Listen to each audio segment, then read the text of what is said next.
नमस्कार दोस्तों, स्वागत है आपका हमारे चैनल में क्रिकेट टॉक्स विद अमन में। मेरे साथ हैं अजय भाई जो मेरे मित्र हैं और साथ ही साथ क्रिकेट एक्सपर्ट और क्रिकेट लवर भी हैं। आज हम बात करने वाले हैं ईशान किशन ने जो 210 रन बनाए बांग्लादेश के खिलाफ तीसरे वनडे में। 210 रन तो बना दिया, पर उसके बाद बहुत सारे बल्लेबाजों की जो दावेदारी है वो कहीं ना कहीं खत्म हो गई। क्यों अजय भाई, आपको क्या लगता है? हाँ, बिल्कुल। और जिस तरह से उन्होंने उस इनिंग को फेस किया है, जिस तरह से उन्होंने इनिंग को बिल्ड किया है, मेरे ख्याल से बहुत सारे ऐसे तमाम ऐसे प्लेयर्स हैं इंडियन टीम के, जो रेगुलर टीम इंडिया का हिस्सा थे, तो उनको भी कहीं न कहीं एक मतलब अपनी जगह के लिए बहुत स्ट्रगल करना जद्दोजहद पड़ करने सकता की अब ज़रूरत पड़ेगी, क्योंकि कहीं न कहीं सबसे बड़ा जो खतरा मेरे ख्याल से अगर ईशान किशन बने हैं, तो वो हैं शिखर धवन के लिए। है। वही मैं भी कहने क्योंकि वाला था कि लेफ्ट हैंड बल्लेबाज लेफ्ट भी। हैंड बल्लेबाज भी हैं, सलामी बल्लेबाज भी हैं और विकेट कीपर बल्लेबाज हैं। तो यहाँ पर हम देख रहे हैं पिछले कुछ समय से टीम इंडिया जो अपना एक कंसिस्टेंट जो विकेट कीपर की तलाश जो कर रही है, जो संजू सैमसन को ट्राई कर रही है, ऋषभ पंत को ट्राई कर रही है और कभी-कभी हम देख रहे हैं कि केएल राहुल भी विकेट कीपिंग में हम नज़र आ रहे हैं। लेकिन यहाँ पर ईशान किशन ने जिस तरह से मतलब उस इनिंग को खेला है, तो उसके बाद तो ऐसा लगता है कि मानो भारत की जो 2023 की जो खोज है, विकेट कीपर और सलामी बल्लेबाज के रूप में, तो मेरे ख्याल से वो पूरी होती दिख रही है। अच्छा, कई बार जैसे कई लोग बोलते हैं संजू सैमसन को आप लोगों ने नहीं खिलाया, संजू सैमसन। बट उसका एक रीज़न मुझे ये समझ में आता है अजय भाई, जैसे कि काफ़ी सारे लोग बात करते हैं कि हमारे पास केएल राहुल है, batter plus wicket keeping option है। फिर हमारे पास दिनेश कार्तिक हैं, वो भी बल्लेबाज हैं और विकेट हुँ। कीपिंग करते हैं। हमारे पास ऋषभ पंत है, वो भी बल्लेबाज हैं और विकेट कीपिंग करते हैं। अगर हम संजू सैमसन को खिलाते हैं, तो एक चौथा ऑप्शन हो जाएगा। और अभी तो ईशान किशन खुद भी एक विकेट कीपर हैं, तो इतने सारे विकेट कीपिंग के जो एक साथ आ गए, तो आपको आगामी धोनी कौन लगता है इनमें से? हालाँकि हम ये तो ज़रूर कह सकते हैं कि धोनी तो सिर्फ़ एक थे, धोनी की जगह कोई और कोई नहीं दूसरा ले ले नहीं सकता, ये सकता। तो हाँ, सच है। पहला ईशान किशन बन सकता है, पहला संजू सैमसन बन सकता है, लेकिन दूसरा धोनी आई थिंक मेरे हिसाब से कोई नहीं बन सकता, क्योंकि एक बहुत ही महान एक खिलाड़ी थे धोनी और मेरे ख्याल से भारत के लिए अगर कोई सर्वश्रेष्ठ अगर कोई विकेट कीपर आज तक हिस्ट्री में अगर कोई रहा है, तो हम नो डाउट हम एम एस धोनी का नाम उसमें हम ले सकते हैं, ले क्या सकते हैं, मेरे ख्याल से हैं। अब बात हम कर रहे हैं कि क्या संजू सैमसन होना चाहिए, क्या ऋषभ पंत होना चाहिए। देखिए, पिछले कुछ समय से अगर आप रिकॉर्ड की तरफ अगर आप देखें, तो ऋषभ पंत का जो बल्ला है वो वनडे क्रिकेट में उतना नहीं चला है जितना कि भारत उनसे एक्सपेक्ट करता है। टी20 मुकाबलों में भी देखा जाए तो उनका प्रदर्शन इतना कुछ ख़ास नहीं रहा है, लेकिन टेस्ट टेस्ट क्रिकेट में उनका जो प्रदर्शन है वो पिछले 2-3 साल से बहुत ही लाजवाब रहा है, लेकिन वनडे क्रिकेट में नहीं रहा है। अब इसके बाद में हम दिनेश कार्तिक की बात करें तो दिनेश कार्तिक 2022 तक में भी टीम इंडिया का बहुत अच्छा एक हिस्सा थे, लेकिन अब भारत भविष्य की तरफ देख रहा है। तो दिनेश कार्तिक के साथ मेरे ख्याल से चयनकर्ता बिल्कुल नहीं जाएँगे, क्योंकि उन्हें आगे की द 2-3 साल, 4 साल तक के लिए अपनी टीम को बनाना है। तो मेरे ख्याल से दिनेश कार्तिक का जो भारतीय टीम के लिए जो समय था, मेरे ख्याल से वो पूरा हो चुका है। मुझे नहीं लगता कि अब दिनेश कार्तिक अब शायद कभी टीम इंडिया में वापसी कर पाएँगे। अब बात आती है इनके साथ ही संजू सैमसन। संजू सैमसन के साथ में हम ज़रूर ये कह सकते हैं कि कई बार उनका सिलेक्शन हुआ, कई सारे टूर पर वो टीम के साथ थे, लेकिन जितने मौके संजू सैमसन को मिलने चाहिए थे, उतने मौके उन्हें नहीं मिले हैं। अ, अगर आप ध्यान देंगे तो ऋषभ पंत ने शायद मेरे ख्याल से 2017 में टीम इंडिया में डेब्यू किया था, हुँ। लेकिन 2016 में डेब्यू किया था संजू सैमसन ने। उनसे पहले डेब्यू किया था, लेकिन आज तक सिर्फ़ 16 ओडीआई ही खेले हैं।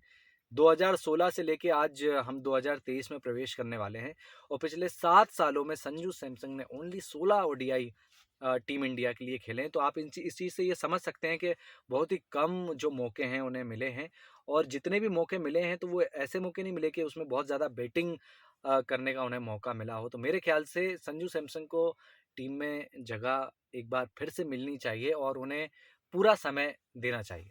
चूँकि अब ईशान किशन ने बहुत ही प्रबल दावेदारी ठोक दी है, 210 रन बना दिए एकदम, 100 भी नहीं, एकदम 210 रन बना दिए बांग्लादेश के खिलाफ। तो दावेदारी तो प्रबल हो गई है ईशान किशन की। तो मैं अजय भाई आपसे ये जानना चाहूँगा कि कौन से ऐसे 2 सबसे important batsman plus wicket keeper लगते हैं आपको, अगर आप चुनना चाहें केएल राहुल में से और ये जितने भी नाम हमने लिए तमाम नाम, उनमें से अगर 2 विकेट कीपर प्लस बैटर्स को आपको चुनना हो तो आप किसे चुनना पसंद करेंगे और क्यों? 2 बैटर में अगर हम बात करें, देखिए नो डाउट केएल राहुल एक चैंपियन खिलाड़ी हैं और आईपीएल में उनके प्रदर्शन को कोई भी नज़रअंदाज नहीं कर सकता। बहुत ही बढ़िया क्रिकेट मतलब करियर उनका अभी तक रहा है। लेकिन कहीं न कहीं आप देखेंगे कि एक जो कंसिस्टेंसी जो होना चाहिए वो केएल राहुल में एक दिवसीय क्रिकेट में नदारद रही है उनसे। हम देखेंगे टेस्ट क्रिकेट में बढ़िया प्रदर्शन उनका जारी है एंड ओडीआई क्रिकेट में भी हम बात करेंगे तो बहुत ही अच्छे एवरेज के साथ में, स्ट्राइक रेट के साथ में उन्होंने रन्स बनाए। लेकिन ओडीआई में भी यहाँ पर थोड़ा-सा कहीं न कहीं जूझते नज़र आए हैं और उसका सबसे बड़ा मूल कारण एक ये रहा है कि उनका एक बैटिंग जो क्रम है, वो कभी फिक्स नहीं हुआ। कभी ओपनिंग कर रहे हैं, कभी तीसरे नंबर पर बल्लेबाज़ी कर रहे हैं, कभी 5वें नंबर कभी पर कर वनडे रहे हैं, में नीचे आ रहे हैं। कभी नीचे आ रहे हैं। तो मेरे ख्याल से सबसे पहले तो हमारी जो मैनेजमेंट है, टीम मैनेजमेंट है, उसको उनका क्रम को एक डिसाइड करना चाहिए।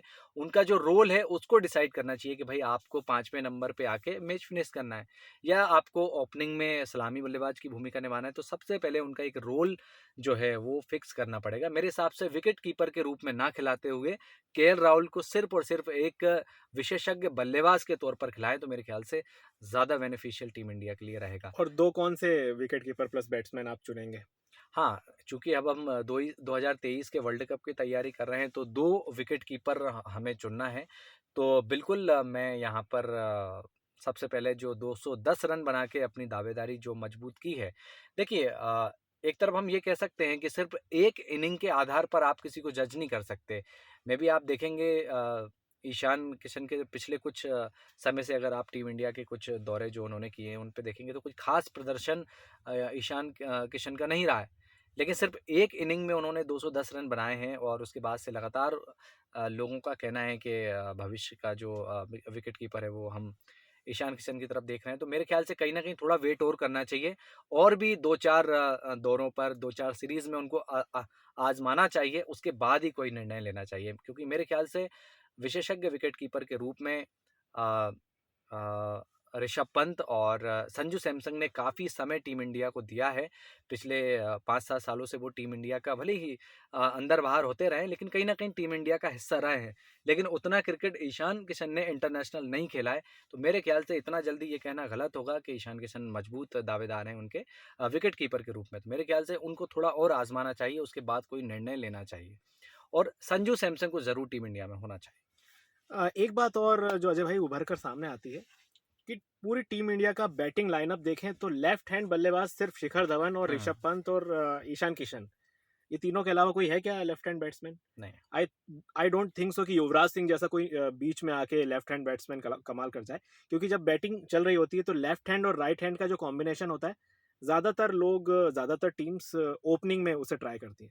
तो ओपनर देखें तो हम ईशान किशन और संजू सैमसन दोनों हैं, हुँ, but Sanju Samson right hand batter है हुँ, और विकेट कीपर है, और ईशान किशन जो है लेफ्ट हैंड बैटर है। हुँ, और लेफ्ट हैंड बैटर का जलवा हमें बहुत समय बाद देखने को मिला कि भैया किसी उल्टे हाथ के मतलब लेफ्ट हैंड बल्लेबाज ने इतने हुँ, सारे रन बनाए हो, ये बहुत समय बाद हमें देखने को मिला। हुँ। तो इस पर आप क्या कहना चाहेंगे? ये लेफ्ट हैंड राइट हैंड का कॉम्बिनेशन के हिसाब से क्या आपको लगता है कि संजू सैमसन यहाँ थोड़े पीछे हो जाते हैं ऋषभ पंत और ईशान किशन के मुकाबले?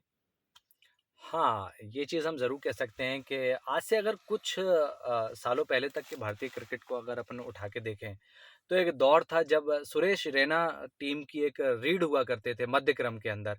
मतलब पारी को सँभाल लेते थे या फिर युवराज सिंह हुए मैच को फ़िनिश करने के लिए हम देखते थे कि युवराज सिंह हमेशा मतलब कितना भी टीम इंडिया लड़खड़ा रही होती है, लेकिन उस सिचुएशन में आके युवराज सिंह बहुत ही बढ़िया प्रदर्शन करके टीम को जीत की तरफ लेके चले जाते थे।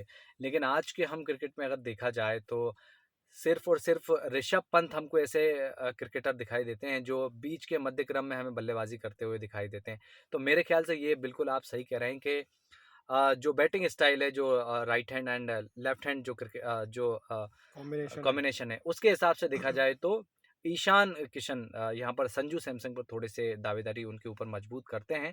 लेकिन मेरे ख़्याल से ना सिर्फ़ बैटिंग स्टाइल आई थिंक थोड़ा-सा कहीं न कहीं इसमें हम पिछले क्रिकेट को उठा के थोड़ा-सा देखें और आने वाले समय में किस तरह से मतलब जिसका प्रदर्शन बहुत अच्छा रहने वाला है या जिसका फ़ॉर्म अच्छा होने वाला है, मेरे ख़्याल से उसे ही टीम के अंदर जगह मिले तो ज़्यादा मेरे ख़्याल से बेहतर है।